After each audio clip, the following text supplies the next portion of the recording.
Champions ট্রফির বাকি শুধু হাতে গোনা কয়েকদিন। সবাই ছাড়ছে প্রস্তুতি, কিন্তু বিপরীত দিকে বাংলাদেশকে খেলতে হবে বিপিএলের প্রস্তুতি নিয়েই। তাই সকলের চেয়ে পিছিয়ে আসে বাংলাদেশ। অন্য দেশরা একের পর এক সিরিজকে প্রস্তুতি নিচ্ছে চ্যাম্পিয়ন্স ট্রফির হট ফেভারিট দল হলো ভারত ও পাকিস্তান। পাকিস্তান খেলছে ত্রিদেশীয় সিরিজ। পাকিস্তানের ত্রিদেশীয় সিরিজের মধ্যে আছে দক্ষিণ আফ্রিকা ও নিউজিল্যান্ড। তারা দুই শক্তিশালী দলের সাথে খেলছে, তাই তাদের প্রস্তুতি হচ্ছে অনেক ভালো। অন্যদিকে বিশ্ব চ্যাম্পিয়ন অস্ট্রেলিয়াও খেলছে ভালো। তাদের চ্যাম্পিয়ন্স ট্রফির প্রস্তুতি কাটছে শ্রীলঙ্কার সাথে সিরিজ খেলে। যদিও শ্রীলঙ্কা নেই চ্যাম্পিয়ন্স ট্রফিতে, তারপরেও হলো শ্রীলঙ্কা বাংলাদেশের চেয়ে ভালো টিম, তাই অস্ট্রেলিয়ার প্রস্তুতি হচ্ছে ভালো। কিন্তু বাংলাদেশের সাথে সাথে আফগানিস্তানেও নেই কোনো প্রস্তুতি।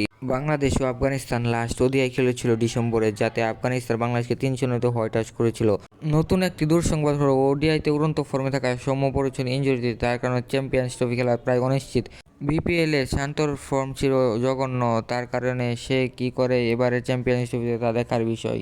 বাংলাদেশের গত দুই ওডিআই সিরিজে দুইটাতেই হয়েছেন হোয়াইট ওয়াশ। চ্যাম্পিয়ন্স ট্রফির মতো এত বড় মঞ্চে তারা কি ইন্ডিয়া, নিউজিল্যান্ড ও পাকিস্তানের সামনে দাঁড়াতে পারবে, না ব্যক্তিতেই হারবে?